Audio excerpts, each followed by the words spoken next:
Hello, everyone, and welcome back to Buffalo Bills Breakdown, sponsored again this year by Rochester Flooring, Kitchen, and Bath. We appreciate that very much. I'm Sal Maiorana, joined as usual by Leo Roth on the Thursday afternoon before the Bills season opener in New York against the New York Jets. Leo, a lot of excitement about this team this year. Several new players, especially on offense, and I think people are feeling pretty good going into the opener. What do you think?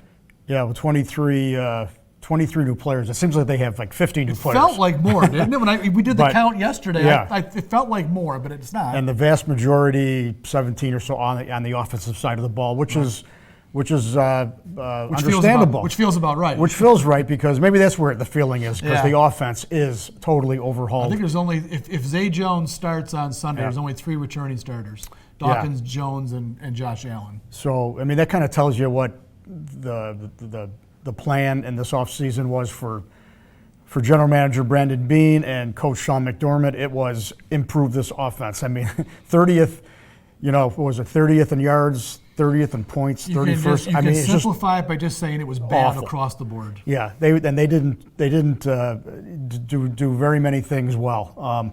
The best thing that came out of last year's Sal probably was the fact that Josh Allen played way before they had planned. Right. And now he's got 11 starts under his belt. He's got a whole, and the best thing was this summer he had the whole training camp, got all the first team reps. None of this playing around like last year. You look at last year, a year ago. The way they handled the quarterbacks last year was just egregious and set them up for failure. And offensively, they had a stretch of games last year when they went 1-6 and were scoring single digits, and it was just awful. Ran through 3 quarterbacks during that stretch. Pretty much doomed their whole year if they were planning anything, and that was it. But you know what? The good news was, Allen got to play. They cleaned up the salary cap, and now they're ready to go. 2018 was a necessary step back. I think we've all thought that, talked about that, really since the middle of last season.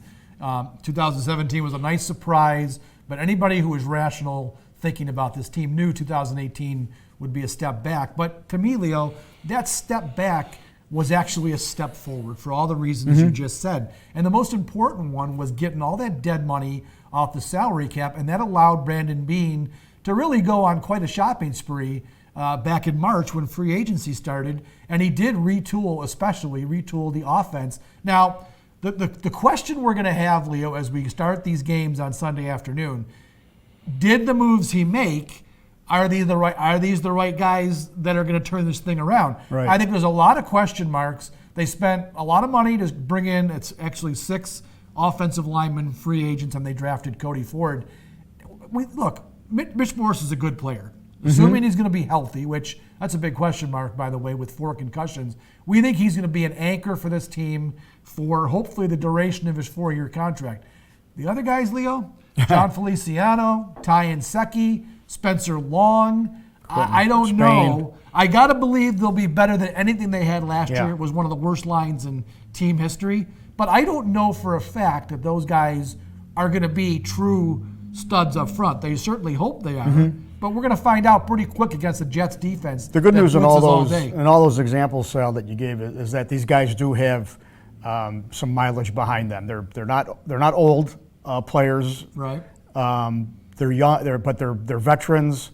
I think if you were to look at the ages, they all fit this kind of mold, like guys on their second contracts. Right. They're that 27, 28-year-old guy on his second deal, got some experience behind him, and in theory, those are the free agents. Well, those are the guys that come out there after 4 and 5 years. Right. And whatever, and we've had this conversation about free agents before.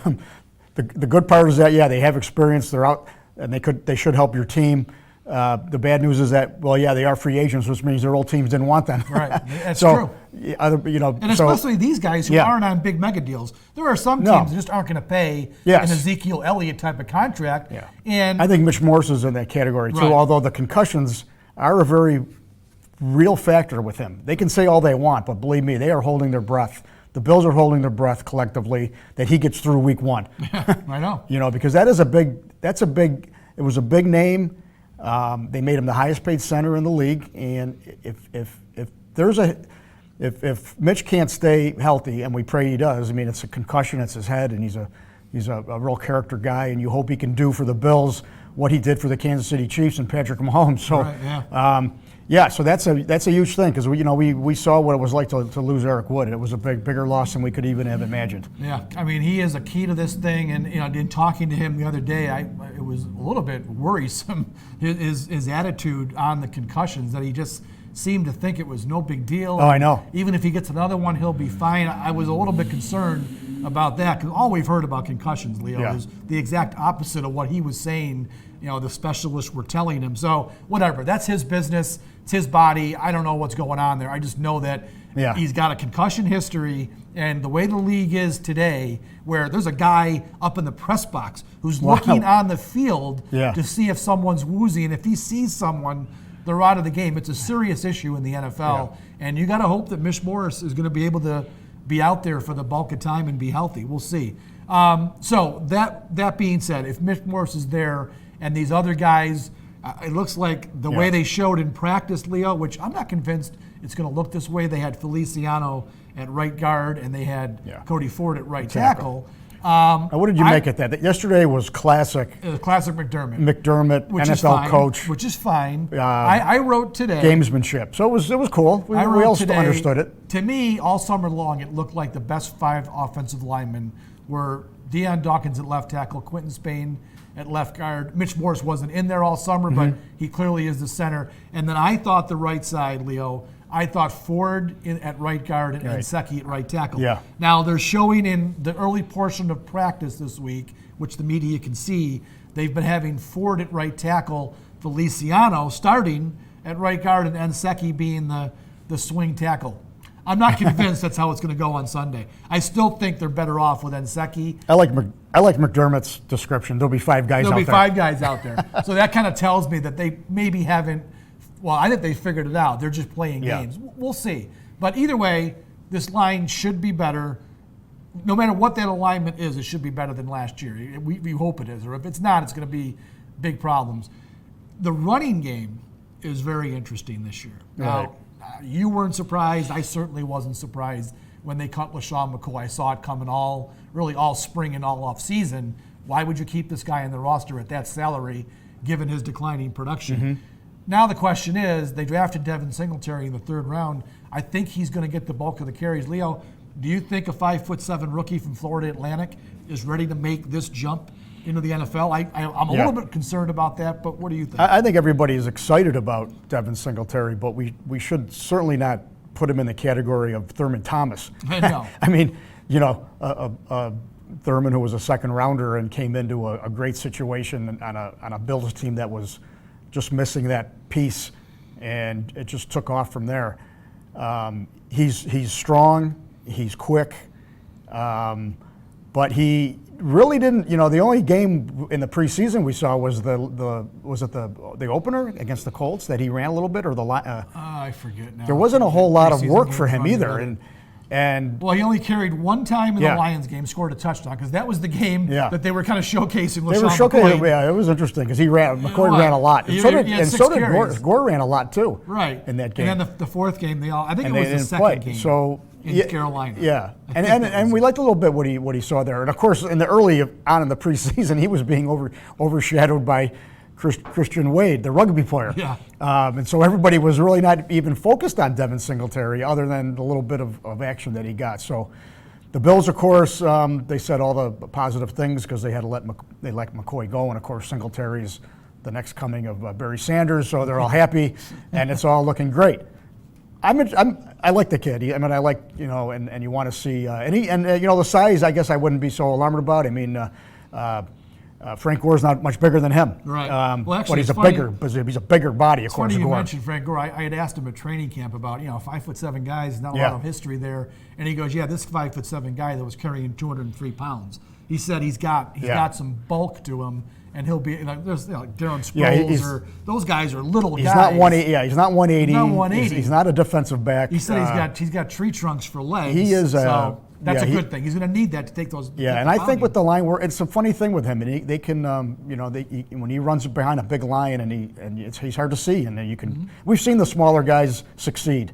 Now, can he be that I just don't know if he can be that the workhorse. No, and I think I that's don't- why. that's- yeah. That's kind of why And yet- I think they had a plan, Leo. Yeah. I mean, well, obviously they had a plan, but when they signed Frank Gore, Yeah. I think they realized they'll never say it, but like I said, I thought it all off season that they were going to eventually get rid of McCoy and that onerous contract, and I think the plan Yeah. was starting to be laid in place when they brought Frank Gore in, Right. and they knew they were going to draft. They were hoping, I guess, they were going to get Singletary in the third round. That's what they always tell you. They got the guy they wanted. So, okay, they got that guy. They've got Frank Gore to be his backup, his mentor, and they signed T.J. Yeldon And to be the pass Yeldon's, catcher. and Yeldon's a nice piece out of the backfield catching the ball.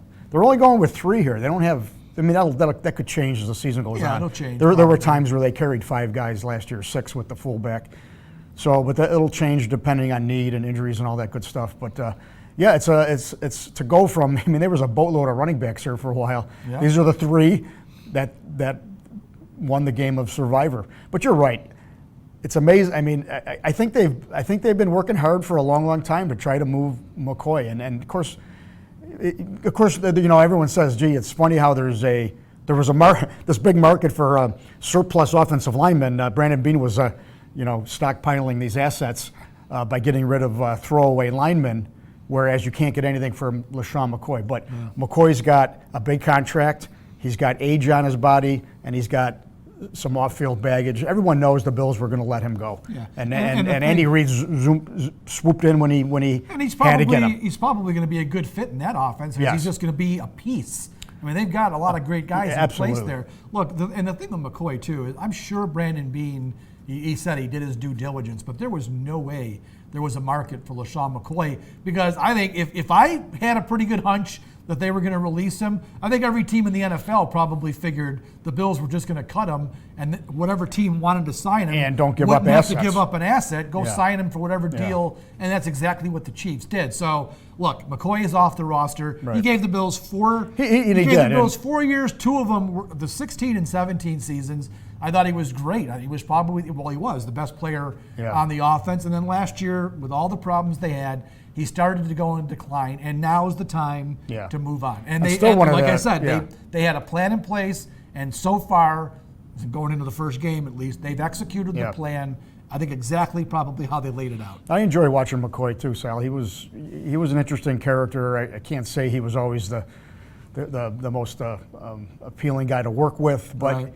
he ended up like so many players do. He grew to love the city. He grew to love the culture and the team. I believe that's all sincere. And he's a big time athlete, modern athlete, and you kind of deal with the things they bring to the table. But it'll still go down as one of the great trades in Bills history. They gave up a linebacker that was a fine player, Kiko Alonso, but not, when you're going to get LaShawn McCoy in that deal. Hey, when that phone rang and Rex Ryan and Doug Whaley picked up, that was a no-brainer, and he did give us, there were times in the last, recent history here, there wasn't a whole lot to cheer on the Bills, and McCoy was one reason that you came to watch. Somebody tweeted to me the other day about how they should have gotten rid of McCoy and they could have gotten something for him back in 2017.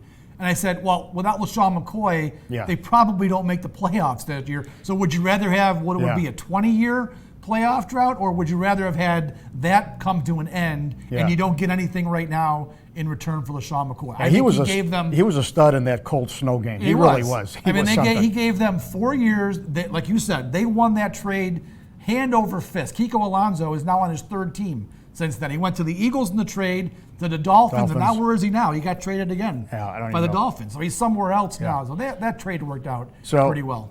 Cole Beasley. Yeah. The other thing I want to talk about on offense. Look, everyone's worried about Josh Allen's completion percentage, how it's terrible from high school to college to last year in the NFL. Leo, it's my opinion that Cole Beasley alone will probably raise Josh Allen's completion percentage by 5 or 6 points.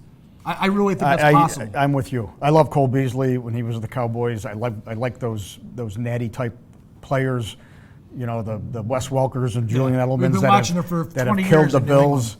It's about time the Bills got their own gnat here to pester other teams with. And believe me, Brian Dable will know how to use him. And I like Cole Beasley. When you talk to him, I tell you what, if people get a chance to ever meet Cole Beasley, he's just you wouldn't know who the hell he was. He's just a guy. He looks like, but what an athlete, and I love these kinds of. I'm 5'9". I think Yeah. he's 5'9". I love these kind. I love these kinds of players, and he will, especially on first down. I'm going to tell you what, he's almost an extension of the running game because you can throw that quick, that 4 and 5 yard pass on first down sets up everything instead of running it for 2 yards. Right. I mean, he's really he's going to be a great weapon. They're going to know how to use him, especially on a team that doesn't have a tight end. So still, and so, yeah, I believe that. Allen got a knock of his percentage, but you know what? If you were to go back and chart all his plays from last year, a lot of it was necessity. Yeah. They threw deep a lot. They didn't have a lot of weapons until Foster emerged. There was nobody open. Yes. They just were. I mean, people will say, well, I watched the film and there were guys running open, so as a rookie, he missed some of those things. Yeah. Well, that's true. He did miss some guys running open. Every quarterback in the league does. The biggest problem he had was A, his offensive line gave him zero time to do anything, and B, his receivers, just until Robert Foster in the second half, they just weren't winning their routes. He had nowhere to go with the ball, so he'd try to squeeze it in. He threw 12 interceptions. Yeah. That's why his percentage was so low. I'd say Cole Beasley is a game changer for them. So now you got John Brown, Cole Beasley, you got Yeldon out of the backfield. Zay Jones is still there, still who reliable I'm guy. not giving up on. I still like Zay Jones. The weapons. He's going to be better. And a tight end will emerge here, whether it's Dawson Knox, if Croft ever gets healthy. Tyler Croft, we're and hoping. Sweeney and the rookie Sweeney had a nice preseason. So I know. And what did Allen talk about all summer? Taking what's there, getting rid of the ball. Being satisfied with positive yards instead of always looking down, going through all this progression. There was a lot of plays during the season that really showed the improvement of Josh Allen. And, we're going to see it for real, obviously, and we're going to find out a lot on Sunday against a Greg Williams defense. Some aggressive blitzing. We're going to see if who can pass block in the backfield, too. I don't know if we're going to see Singletary in there on those critical downs. See, it's going to be Gore. You're right. That's a good point to make. This is a game where they may not rely all that much on Singletary because Frank Gore, and really to an extent, TJ Yeldon's not bad from what we've seen. Yeldon's he's a big body, too. He's not a bad guy in pass protection who can, chip a guy and then get out in the backfield. Devin Singletary, let's face it, that's going to be the biggest issue for him early in his career is pass protection. So this could be a game, given Greg Williams' tendencies to come after the quarterback with everything. They may have to put Gore and Yeldon on the field frequently, especially if the Bills were to get behind. And if you're running Singletary on first and second down mostly, that's when they're going to be gearing up for the run, right? Which means they might have to pass. I was going to write about trying to pass more this year to set up the run. On first and second down. So it's really going to be interesting to see. We asked Sean McDermott a little bit philosophically. I was trying to get him to talk about what does he like to see.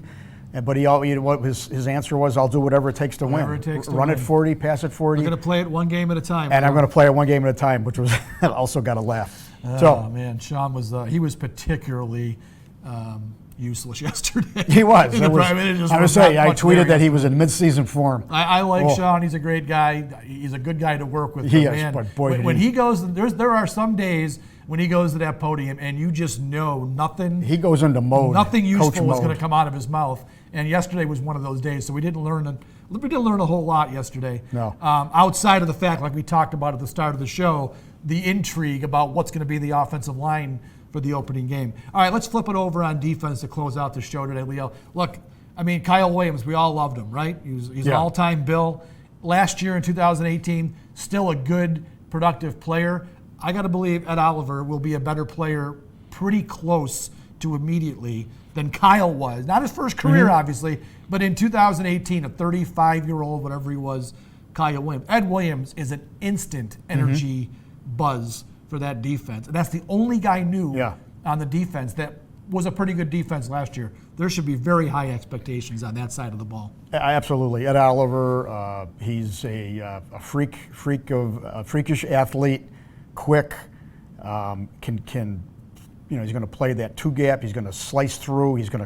And if he can prove, this is the thing too. So the key with Oliver is that if he can prove that he can slice in, create havoc in the middle there, they're going to have to slide protection. Teams are going to have to slide protection against him, right? And that's going to open up the ends for Jerry Hughes and Murphy or Shaq Lawson. Shaq Lawson, whoever your ends are here. that's the key there. If he's got to prove that he's a guy that you got to pay more than one person to. The other issue is that he's not the biggest body, so how is he going to hold up and run? And if they find that they're really running over the top of him, they might have to be subbing out the bigger bodied backups. Yeah, I mean, Jordan Phillips is a big, bulky guy that he could line up. The Phillipses have to go in. Yeah. So look, I mean, Jerry Hughes had a great year last year. The sack numbers were not there. Now, Pro Football Focus had him, I think, as the seventh best edge rusher in the NFL, and I think he only had like 7.5 sacks. I'm going off the top of my head. But the issue with him was he was getting pressure. A lot of hits. A lot of times. Yeah. He was getting quarterback pressures and hits. He was causing problems. To your point, if Ed Oliver proves to be a guy that they have to pay attention to, you would think that Jerry Hughes is going to get home more often this year. I know that Hughes has been frustrated because defensive end, and he did get paid. They gave him a contract extension, so they recognize his value. But defensive ends, they live for sacks. And I know he's been frustrated in the last couple of years because he hasn't gotten to double digits. I think he got there the first 2 years with the Bills, and he hasn't gotten there since. I know he wants to get sacks, and it's not always the most important thing, but I think the Bills' pass rush, I think last year that was probably the weakest part of this defense. They were great in coverage. They were number one in fewest yards allowed, and they did that without a good pass rush. So if they can crank that up, Leo, and like you mentioned a little bit ago, Tremaine Edmonds in his second year, he could be a beast. This could be a very formidable defense if they get all those things working together. I passed Tremaine Edmonds on the field yesterday, and I just every time I see him, I just shake my head. I go, I have never. This young man is. He's an athlete. What an athlete! Yes, I mean he looks like he could be a small forward in the NBA. I mean he's just a beast, and I can't imagine a quarterback looking across and seeing this kid in the middle that can go sideline to sideline. I don't even know if I had this discussion yesterday with someone. As his career goes on, he may end up as an outside backer if he can prove to. I could just see this guy rushing the quarterback, but. Who knows? I mean, they got him in the middle. It's a unique spot for a guy this size, and he is definitely a problem for opposing offensive coordinators. So he's a fun kid. I know. What a great, and I'm going to tell you, the last point, Sal, is that this is kind of neat. It's 3 years in a row now, being in McDermott. You go Trey White, Edmonds, and now Oliver. Their number one picks, plugging them right into this defense. These young building blocks for a long. The fact that they can start as rookies, you're putting them in, they're panning out. That's a great feather in the cap for these two guys that are building this team from the ground up. That's what they're doing. When we were in Carolina, I know that Luke Kuechly had some conversations with Tremaine Edmonds, and I wasn't part of the scrum with Kuechly, but Kuechly had said to some people, boy, that guy is something else. And there's Luke Kuechly, one of the best in the business. Best. And he recognized just in these practices of a second-year kid, recognizing how good this guy really could be. So the Bills have to hope that that's going to be the case. It was like Josh Allen last year. Tremaine Edmonds got on the field right away. Unlike Josh Allen, he played the whole year. I think he missed one game. He had a ton of 90-some% of the snaps. 121 tackles. Yeah, he was on the field. He learned a lot. He made his mistakes. But I think in the second year of this defense, Leo, I think he's going to be a force to be reckoned with. So that's a very positive development for the Bills. All right, we're going to wrap it up. Leo and I are both going down to New York.